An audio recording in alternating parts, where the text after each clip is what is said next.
Hey there, Book Nook friends! I finally finished Peter Pan, and I've been thinking about what I want to say in my letter to my friend in the other book club. Right now, it's just this, a blank page. But my head is full of thoughts about the ending and those light bulb moments we realized. So this isn't just about retelling what happened. This letter is my chance to say what Peter Pan meant to me. How the story made me think differently about something in my own life. Let's dive in.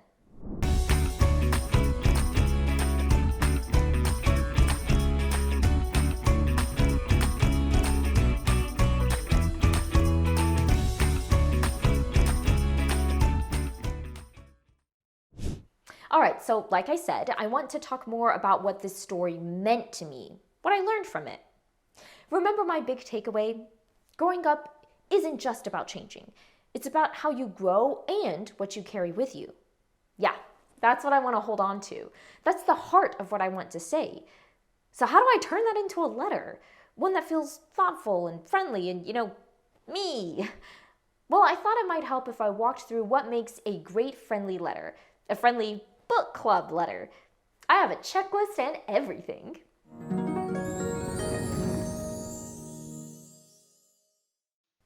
Every friendly letter has a few main parts. A warm greeting, personal voice, like you're talking to a friend, your thoughts and feelings, and a thoughtful closing. You can write a friendly letter to just check in with a friend, but since we are writing about our book, let's add a little special box to our checklist, right under where we share our thoughts and feelings. 1 or 2 meaningful moments or details from the story. There we go. Now we'll be sure to include some moments from the text that stood out to us. I'm going to write to Peyton. Remember her? She wrote to me about The Lion, the Witch, and the Wardrobe, the Lucy letter. I think she'll be excited to hear what I thought about Peter Pan. So first up is a warm greeting.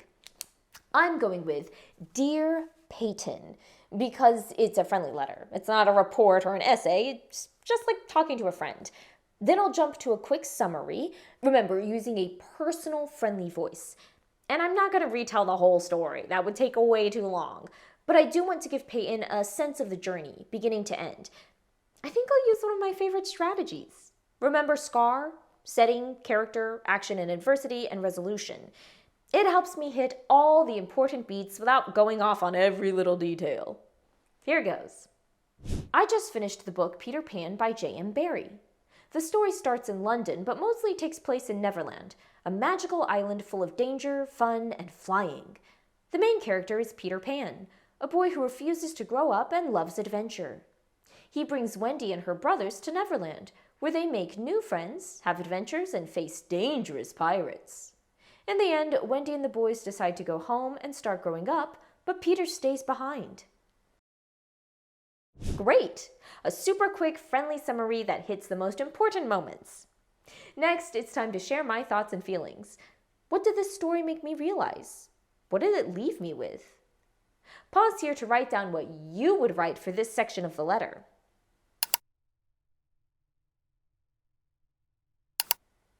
How did it go?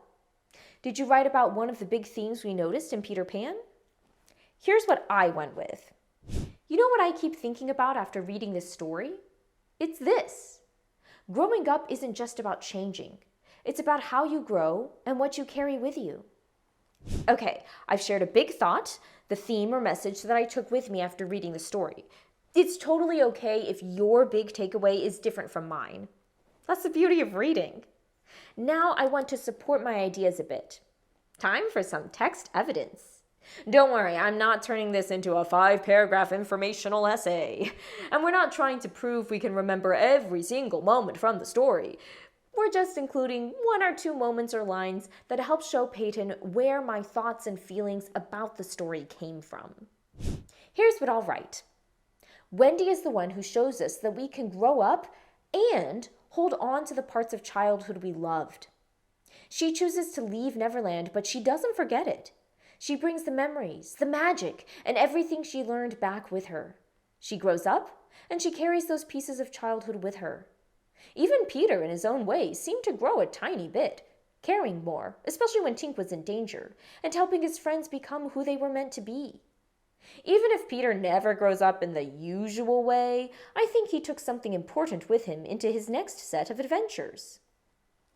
See how that works? Just a couple of details, but they show why I believe the theme is about growing up and holding on to the most important parts of who you are along the way.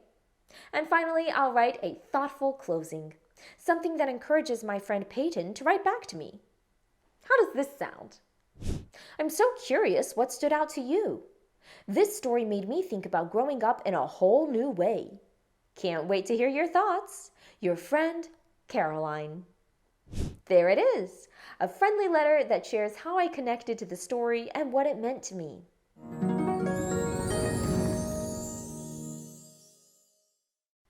So now it's your turn. Start with a greeting, write a quick summary in your personal voice, and tell your book club buddy what you took away from the story. Think about your favorite part of Peter Pan, or the theme that stood out the most to you. What scene or character really stuck with you? What did it make you think about? You can use moments from the text to help show your thinking. Just one or two is all you need. And don't forget to end with something thoughtful, like you're signing off to a friend. You've done so much deep thinking as a reader. Now it's time to put it into your own words. Happy letter writing! I'll see you here next time at the Book Nook. Hey, hey.